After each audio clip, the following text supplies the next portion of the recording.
Le marché unique africain est désormais opérationnel. La zone de libre-échange continentale est en vigueur depuis le 1er janvier 2021. Dans une approche prospective, l'IRIC, au lieu d'échange de savoir et de savoir-faire, s'est donné le devoir d'organiser tout un colloque pour informer les décideurs sur les actions à entreprendre, l'appropriation de cet instrument de développement en Afrique. L'objectif pour un institut comme l'IRIC, qui est un observatoire de relations internationales et un think tank, n'est-ce pas, au service de la pensée stratégique et prospective africaine, c'était de jeter un regard sur l'opérationnalisation de cet instrument, parce que c'est un instrument qui a été présenté en grande pompe comme étant, n'est-ce pas, ce nouvel instrument qui viendra booster l'intégration régionale. Il s'agissait alors pour l'IRIC, n'est-ce pas, d'éclairer ce processus en essayant de regarder le contexte d'émergence, dans quel contexte émerge-t-il, quels sont les problèmes qui jonchent son contexte d'émergence, quels sont les défis, quelles sont les contraintes, quel est le type notamment de politique à mettre en œuvre. Vous avez vu que c'est un instrument qui émerge dans un contexte de régime juridique concurrentiel. Nous avons les APE, nous avons l'OMC, nous avons un certain nombre de régimes juridiques anciens.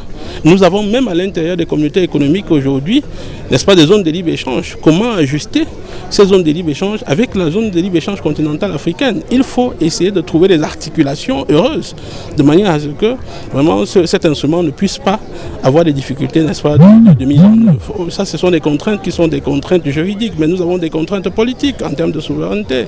Nous avons des contraintes techniques.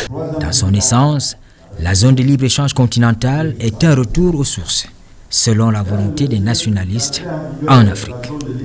C'est avant tout une vision de nos chefs d'État et de gouvernement, de mettre enfin, de donner du contenu aux rêves des pères fondateurs de l'Organisation de l'Unité africaine qui rêvait d'une Afrique émergente du point de vue économique.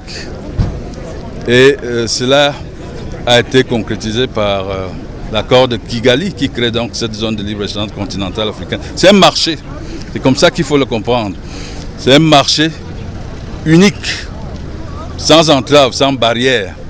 Un marché de 1 milliard de 300 millions de consommateurs, juste un cran en dessous de la Chine ou de l'Inde. Mais c'est surtout parce qu'il faut se projeter, il faut toujours regarder en prospective. C'est un marché de 2 milliards 500 millions à l'horizon 2050, c'est-à-dire dans moins de 30 ans, le plus grand marché au monde. C'est donc une opportunité pour l'Afrique, non simplement de faire des affaires, mais de se développer.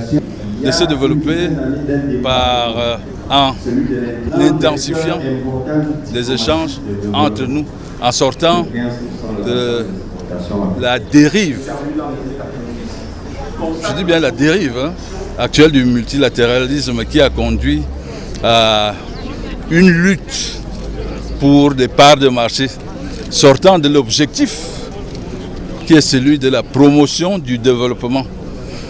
Je renvoie vraiment, j'insiste dessous sur cette nécessité d'un recentrage, d'un retour aux sources du multilatéralisme qui avait pour ambition de promouvoir le développement par le commerce. Il ne s'agissait pas de promouvoir le commerce. Aujourd'hui, c'est la promotion du commerce. Donc, en reprenant les choses en main, nous allons enfin pouvoir impulser le développement de nos États. Et en cela, c'est une opportunité. C'est aussi une opportunité, comme nous enseigne le contexte actuel, qui est lié à la pandémie du Covid-19 et qui s'est traduit par une dérégulation comme on n'a jamais vu des chaînes d'approvisionnement des marchés internationaux. Le nouveau paradigme économique, c'est l'intégration par le marché. Mais comment booster ce marché tenant compte des contraintes socio-économiques et politiques? Le marché, c'est quelque chose qui est construit avec un certain nombre d'infrastructures, avec un certain nombre de mesures visant la facilitation du déplacement, des échanges, avec un certain nombre de structures de production. Des structures de production qui sont adaptées aux besoins notamment de nos zones. Ça veut dire que l'émergence d'un marché africain s'avère être une opportunité. Mais ce marché africain, comment le mettons en place? Quels sont les préalables? quelles sont les contraintes auxquelles nous devons faire face. Et il faut bien qu'on les sache avant de commencer à mettre en œuvre. Parce que le grand problème, n'est-ce pas, de l'Afrique a souvent été la question de la pensée prospective, c'est-à-dire qu'on se projette sur ce qui va être fait. Il ne faudrait pas agir avant de commencer, notamment à voir qu'on a des obstacles. Donc ici, il s'agissait pour nous de jeter un regard sur ce qui va être mis en œuvre pour informer le décideur sur un certain nombre d'actions à entreprendre dans l'optique de faciliter notamment la mise en œuvre de la zone de libre-échange continentale africaine.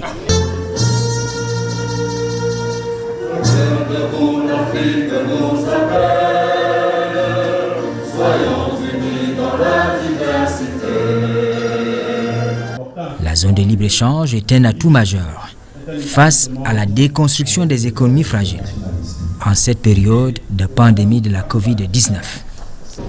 Les prix ont explosé. Le transport maritime est devenu une gageure, une impossibilité. Et il nous faut lutter d'arrache-pied, jour et nuit, pour pouvoir assurer l'approvisionnement élémentaire de nos populations parce que nous sommes dépendants de l'extérieur.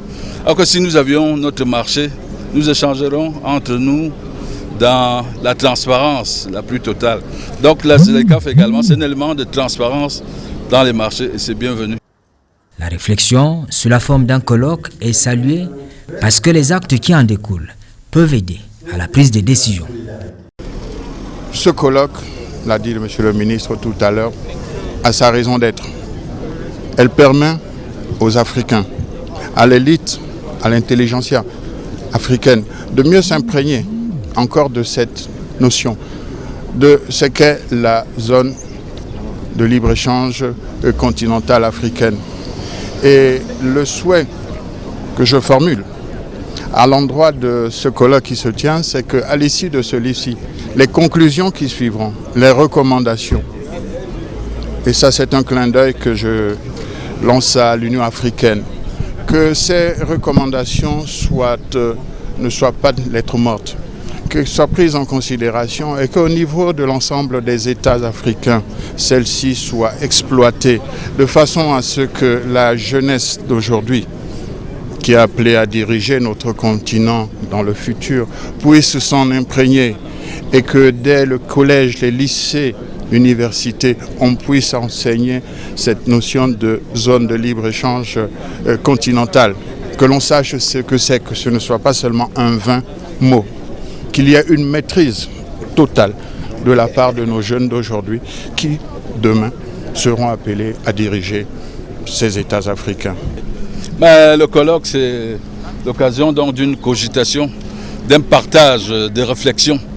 Le colloque, c'est également des conclusions qui seront portées à l'attention, à l'examen des décideurs politiques. Le colloque, c'est des orientations utiles. Parce que vous savez, les politiques, ils ont le nez sur le guidon, n'ont pas toujours le recul nécessaire pour réfléchir, pour se projeter. Or là, nous avons la chance d'avoir des universitaires, des penseurs, des chercheurs qui vont donc pouvoir nous donner ces orientations nécessaires qui éclaireront les choix politiques devenus aujourd'hui indispensables pour le développement de notre continent et pour la survie de nos populations. Un banquet scientifique, tout à l'honneur de l'Institut des Relations Internationales. Je dois dire que la tenue de cet important colloque international de Yaoundé répond aux objectifs que nous ont assignés les plus hautes autorités de la République, à savoir faire de l'IRIC un laboratoire avisé des relations internationales et un think tank dédié à la pensée stratégique des questions internationales. Nous nous sommes dit, voilà, la plupart des pays africains, y compris le Cameroun, ont adopté des stratégies nationales de développement à l'horizon 2030-2035. Donc les échanges interafricains représentent actuellement 15 à 16% en moyenne. Donc cet organe nouveau, la ZLECAf, une réflexion peut être engagée au sein de l'Institut pour pouvoir mettre, n'est-ce pas, à la disposition des décideurs, n'est-ce pas, des outils, n'est-ce pas, des outils stratégiques leur permettant de pouvoir mieux faire leurs choix politiques.